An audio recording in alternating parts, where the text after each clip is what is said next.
Hello, I'm Crystal Petry, and welcome to another episode of the Crystal Petry Podcast.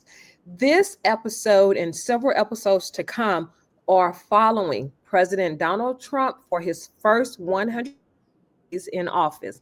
And here to break down his first week in office, we have Executive Vice President of the Young Democrats of Georgia, Elise Wade. So, welcome to the podcast, Elise. Thank you. Thank you for having me on.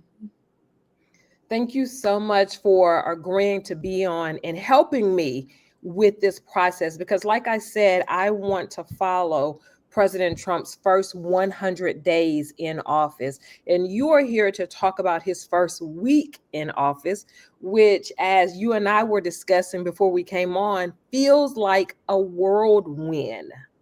Yeah, it definitely feels like we're getting hit from so many angles. It feels like, every morning you wake up and you're just waiting on that next, news notification. But then also there's like there's an air of despair. I do think that it's an intentional sort of thing where we're being hit with a lot at once to discourage folks. So I'm glad that we're here and we're able to talk about it. Yes. So, as of today, as we are recording this podcast right now, it's been 7 days since he has been sworn into office for his second term as the 47th president of the United States, along with his vice president, J.D. Vance. What would you say is your overall thoughts and opinions about his first week in office? Honestly, it reads just like Project 2025 to me. It is, there's a lot being thrown out. There's a lot that's, a little unprecedented for a president to have this many executive orders targeting this many communities. And then also going against a lot of the precedent that has been set before. But it's just reading so far to me just like Project 2025, which is very disheartening. And just really quickly for my audience who may not know what Project 2025 is, can you give us a brief synopsis on that? Absolutely. So Project 2025 is a document that it's really 990 page. It's a book. It's quite literally this thick if you print it out. And it was sort of drafted and culminated by the Heritage Foundation, which is this large think tank essentially. And it is sort of the plan for taking back America. So during the election cycle, but prior to election day, there was a lot of back and forth. I'm like, oh, does Trump know about Project 2025? Does he support Project 2025? But it's basically it's a game plan on a GOP agenda to take back the country. And I will say it includes things like very specific and like, hey, what sorts of visas do we want to get rid of? Will we allow, abortions, a complete abortion ban, giving police complete immunity for anything that they're doing while wearing their uniform, not requiring body cameras, rolling back funding to things like the EPA, environmental protections, things like that. So it's just this immense, massive game plan. I definitely recommend that you go look it up. There are some great websites that do synopsises of it, but it's scary. So, what would be your overall thought or opinion, Elise, on the tone that President Trump has set in his first week with all of the executive orders and different things that he's doing? I think that he's carrying on his legacy of not really understanding fully how the government works and how it functions. I think that paired with this idea of hyper mobilizing or hyper, affecting the systems that we have in place, creating sort of instability, in my opinion. I do think that this is a great time for us to get educated, right, about what's going on. But I really feel that this is a way to start early on in affecting people's lives and affecting people's lives. So I say that to mean, for example, I know we were speaking about how earlier today there was an executive order that banned or that's basically putting a pause or a temporary pause on disbursement of all federal grants, loans, funding, supplemental funding things like that. So with that being said, like that's directly going to impact folks' pockets. That's directly going to impact folks, day-to-day lifestyle. But I believe that President Trump is trying to do it in the name of, hey, we're making the country better. So it's touchy. It's a touchy subject. Staying on that topic, Elise, of President Trump, and that just came out this morning. It's supposed to take effect at 5 p.m. This afternoon, which is January 28th, as we are recording this podcast. So it's supposed to take effect 5 p.m. on January 28th. President Trump signed an executive order to pause all federal grants and loans except for Social Security and Medicaid.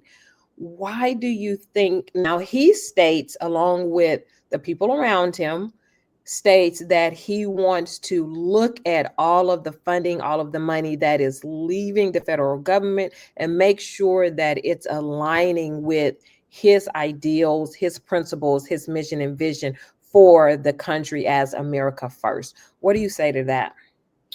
I say that no individual knows what is best for the entire country, right? So in pausing federal money that has been, there's 10, 20, 30 years of precedent for most of these things. And him having the final say and, hey, let me look and let me evaluate on if it fits my idea of America first. I think that that's very selfish, to be completely honest. And I don't think that it truly considers the average everyday American. A lot of people have loans. A lot of people are in school or on Pell Grant. And I think that is, I don't think that it represents the average American, right? And I know for me, at least, my pockets are changing. So I think that that's, it's a little selfish. On top of that, I do think that there are longer lasting implications, right? When we look at, for example, folks not being able to get Pell Grant or have their loans dispersed or whatever that may be, even if we're looking at the temporary assistance for needy families, TANF. Things like that are daily, hey, will my child be able to eat? So in my opinion, no president should ever just snap that off like that. And then I also think that there are a lot of people in government. There are a lot of folks that study the budgets, that know what's being used. And I just don't think that him being the end all be all is appropriate in a situation like this. Another thing that President Trump signed an executive order about is rolling back all DEI hires, funding, and anything as it's put woke culture. What do you think about that? He states that, and the people around him states that DEI is no longer needed, that it's never been needed. And I'm summarizing, of course, that is no longer needed anymore. So what do you think? I think that saying diversity, equity, and inclusion are no longer needed is definitely a prime example of why it's needed. The media has really shifted the idea of DEI and the practice of DEI to fit, essentially it's another term for Black or Hispanic or minority, whatever whatever it may be. I do believe that this idea of a work culture not only is it not fair, but truly when you look at statistics, they tell us that white women benefit the most from DEI practices and affirmative actions, specifically white women. So I think that the goal is really just to, allow segregation. It opens up the door for segregation. It opens up the door for unfair hiring practices, not only for minority communities, not only for like minority in terms of race communities, Black, Hispanic, Latino, whatever it may be, but also when it comes to the disabled community as well. So there's a lot to unpack there. I really feel like as we are looking at these DEI practices, they're not merit-based. They are also not performance-based. It is quite literally, it's very subjective. Can you tell us what is the primary objective of DEI within the federal government and even local state governments? Mm-hmm. So Ideally, the goal is to make sure that our government agencies look like the people, right? Look like the people, that there are folks in different agencies and different levels of government that are actively working for the people, including people that look like them, that maybe have similar experiences or similar backgrounds as them. That's the goal. So for example, that would include having someone, when it comes to designing like whatever the military outfits, the uniform, the outdresses, having Black women there, because we know that our hair is a little bit different than other folks' hair. So just saying, hey, it has to be shoulder length is not always going to be the same for everyone else. So it's really just a matter of attempting to make sure that the agencies that are governing us are considering the folks that are considering, not just white folks, not just folks that are fully abled, but folks that may be on different edges of the spectrum. Do you think that we would ever live in an America where diversity, equity, inclusion is no longer needed? No, quite simply no. Immigrants make America great. I think that different voices, different opinions make America great. I also want to emphasize that DEI does not necessarily only extend to race. It also extends to different, backgrounds and sort of what other work they've done, right? It also extends into different backgrounds and sorts of in terms of like schooling, right?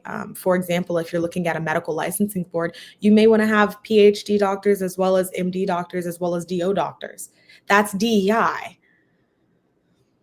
Right. Along with that, Target, Walmart, along with other big box brand stores have rolled back and are starting to roll back all of their DEI practices. What do you think about these stores such as Walmart and Target rolling back their DEI? Truthfully, I don't understand it. Simply because DEI is something that it's an investment, right? It's like with any business, you invest into your business and you reap those benefits long term to come. Having more people and having more unique voices at the table. I'll just take, for example, Target. Whether that comes to your designing, whether that comes to your hiring, whether it comes to your implementation, having different voices at the table, that's usually a return that you will later get in your business being better. So I don't quite understand why companies are doing it. I also don't understand why companies are publicly saying that. I do think that in some ways this is a way to sort of align themselves with our president's beliefs and using their company to do so. However, I don't support it at all. And I think that this is a phenomenal time for us to really use our dollars to speak in ways that we cannot. And whatever that means to you, I know everyone has different means or ideals, but to me, that means I will no longer be shopping at Target. And I love Target. I got rid of my red card. I love Target. But yeah, I mean, really just putting my money where my mouth is. There are several Black women on social media, and I'm sure perhaps you've seen the videos and the post stating that even though Walmart is rolling back their DEI, even though Target especially is rolling back its DEI, that they will continue to shop at these stores, continue to purchase their products, and even continue to sell their products in these stores. What do you say about that? Is that helping the DEI initiative? Is it hurting the DEI initiative? I think that it's never going to be a zero-sum game, right? I think that on one end of the spectrum, if you have products or companies, for example, like the Honey Pot, they're in Target and they're Black woman-owned brand. Having them accessible in Target, that's needed, right? That's a matter of accessibility and making sure that people can get the products that they may need. And then also exposure to Black-owned, woman-owned brands. That's on the one side. But on the flip side, I do think that if businesses, particularly like Black-owned brands, are able to agglomerate elsewhere, I think that that is going to be the most beneficial because, again, it is putting our dollars where our mouth is, right? I don't think that it's as simple as just saying like, hey, is it beneficial? Is it not? Because there's so many other things to consider. So ideally, one of these days there will be a marketplace for folks that did want to pull out of Target and Walmart. That's probably my biggest goal, or my not Right. my personal goal, but that's something I'd love to see. Yeah, especially on a global scale. On a global scale. Absolutely. Yeah.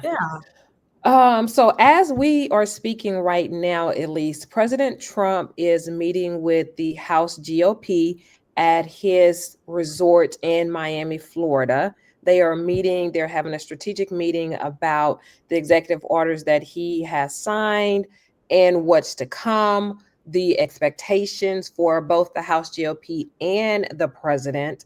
What do you think about them having this strategic meeting? Um, Honestly, so because the sheer number of executive orders, so far, I think that in the presidency, in the second term of presidency, it seems like Trump has been content with just skirting around Congress. I'm not quite sure the goal of these meetings or the directives of these meetings. However, I do hope that there is dissent. I can tell you, my hopes is that there is some dissent. I hope Okay.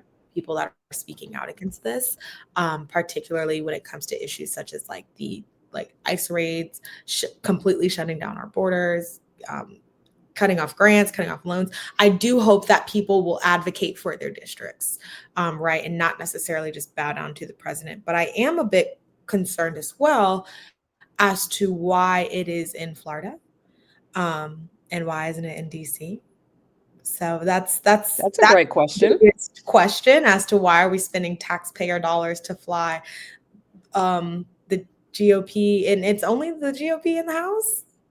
Mhm. And President Trump.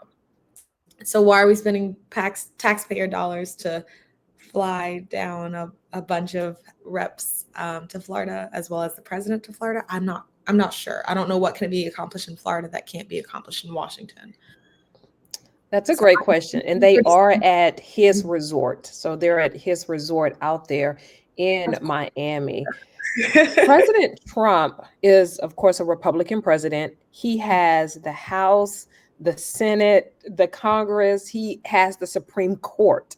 He has, I feel like, every branch of the judiciary. Is this going to make it exceptionally easy for him to pass the executive orders that we have discussed, the pause on the federal grants and the loans, rolling back the DEI initiatives and other things like that? Is this going to be an easy, at least 2 years before midterms come up? Is it going to be an easy 2 years for him? I do anticipate it being an easy 2 years. And even just giving with how so many people have fallen in line so quickly. An example, a great example of that is in Georgia. Our governor, Brian Kemp, um, I, they were beefing a few months ago, right? Beefing very much so. President Trump talked about Governor Kemp's wife, and his children, and they were beefing. Wow. And now they're cool, buddy buddy. And I do understand that people reserve the right to change their opinions. Mhm. However, now seeing as everything happening with the ICE raids, we see um, Governor Kemp speaking out publicly on social media and praising President Trump, something that I was not expecting to see. If you had have asked me 6 months ago, I'd have said you were crazy. This President Trump just made fun of your wife. So I do think that it's a matter of I do hope that people don't continue to bow down. But then also looking at, as far as as far as the federal level goes, there's it's looking pretty easy. During the midterms, we definitely need to make sure that we have our local governments as strong as they can be. That includes making sure our commissioners are aligned with your beliefs, right? Making sure that our local judges are aligned with our beliefs, because on the federal level, it is looking extremely easy. Let's stay on the topic you mentioned about the immigrations on the topic of mass deportation. So that has started already, and cities are really feeling the effects of that. I know that it has hit in Chicago. They're feeling the effects of it. It has hit in some cities in Texas. They are feeling the effects of that, just to name a few. What are your thoughts about how the borders are? and President Trump are dealing with these mass deportations? In my opinion, I do think that it's a bit it's disheartening to see families torn apart, to see people go to churches and literally be pulled out of churches in Loganville, Georgia. Someone was pulled out of their church this past Sunday during service. So I think that Wow. is disgusting. I think it's disgusting, in which that's, very surface level. It's awful and it should not be happening. Going a little deeper into the surface, I think that the idea around immigration, I think that if there's a problem that's trying to be solved, in which, like, hey, there are people that may have immigrated here that have not become citizens yet, or are not even on the pathway to become citizens. To me, the solution is to open up a pathway to citizenship. It is not to using taxpayer dollars to find, arrest, hold, and then deport folks. Just because there are so many other implications. I'm not sure. Have you ever seen Avengers Endgame? You know the Yes. movie I'm talking about? Yes. So Yes. Thanos, he did the snap, Hmm. right? And people disappeared. Well, we Yes. saw the havoc that wrecked. Now imagine, when we are looking, if the immigration issue is as big of a scale as you're saying it is, imagine the further financial implications. These are homes and apartments that no longer have folks paying rent. These are cars that are no longer used. These are taxes that are no longer being contributed. These are grocery stores in which people are no longer supporting. These are empty seats in classrooms. We're talking about real people that have real effects on the economy here, but not only that, on our day-to-day lives and in our communities. So I think that there was definitely um, what is happening is horrible. It is awful. But to me, I also think that it just adds insult to injury, because it does not truly address the root of what they are saying is such a huge, huge issue. Now, President Trump, when he campaigned, he stated that he would deport the criminals first. Does that make a difference in your thoughts about the immigration issue and the mass deportation? I don't think that anybody um, is guilty before proven innocent. And I don't think that President Trump has a way of knowing if there's someone sitting at their home or at their church, if they are a criminal or not. There's no way of knowing that. So I think that's just a facade, personally. I just think that that's a facade. And I was wondering, as I was listening to him campaign, and since he's been elected, he stated that he would deport the criminals first. But I wonder, will it stop there? Will it stop at the criminals? I don't believe that it will. I think that right now it will go as far as other allies and, of course, our Congress people let it go. Because, keeping in mind, like, ICE is a federal agency, Mhm. and he has the money that, although ICE is a federal agency, he's able to instruct them to do his bidding. Correct. He's able to instruct them. I don't think that there is a stopping point, right? Because because it's essentially up to one person. That's sort of how he's running the show so far, to where it's up to him. He wants to be sort of the center of it all. So I don't think that it'll just stop there. And I also don't think that this is an issue that will stop primarily with our Latino community. I don't think that it'll stop with our Latino community. I think that there's serious precedent for anybody that is brown, anyone that is Black, anyone that looks like they, are not just your typical quote unquote white American citizen, to be stopped, to be deported, and have that burden of proof, right? Now you have to foster that burden of proof. Right, right. Another thing that President Trump has done, as we have discussed, it has been a lot. He has done a lot in 1 week, and it has been hard to keep up with everything. But he also signed an executive order to prevent transgender, or the transgender community, from serving in our armed forces. What do you think of that? Is that fair? I think that not only is it not fair, but it takes people's right to serve our country away. I think that anyone that wants to serve our country, we're talking about patriots, that you're saying, no, actually you can't do that anymore. So some people, they may have been in the military for 20, 30 years. They may have been fighting for our freedoms for all of this time. So to just completely, ban people from serving in the military service, to me, that's unpatriotic. Do you think it will bring back up the don't ask, don't tell law that we had, which I don't know if that was ever like an official law on the books, but I know in the armed forces, it was a don't ask, don't tell situation when it came to homosexuals, the transgender community, and others that fall within that spectrum. I do think that it's a very real possibility that a lot of folks in the transgender community that are also in the military will have to go into a sort of hiding. Absolutely. As we get ready to wrap up this interview, Elise, you are, as I introduced you at the beginning, the Executive Vice President of Young Democrats of Georgia. This week, as we are doing this podcast, the Democratic National Committee is going to meet sometime this week during the week of January the 28th to elect a new DNC chair. This is a two-part question for you, Elise. Mm-hmm. Who do you think would make a good DNC chair, or what are the qualifications that you think they should have? That's my first question. The second question is, what changes, if any, does the DNC, the Democrats, need to make to strengthen their resolve?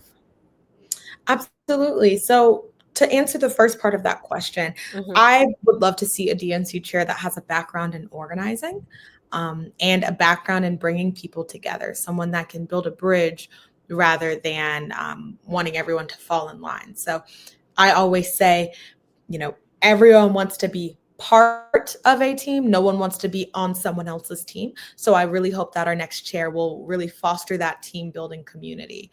And then for the second part, I think, systemically, there are a lot of things that could improve with the DNC. Truly, I think that as far as instead of being this organization that has very top down agenda, I do think that there could be a lot more listening to the people, quite frankly, and then also organizing, true on the ground organizing that is not just hey, there's an election in 3 months, can you come vote for me? So I do think that both of those things will definitely improve.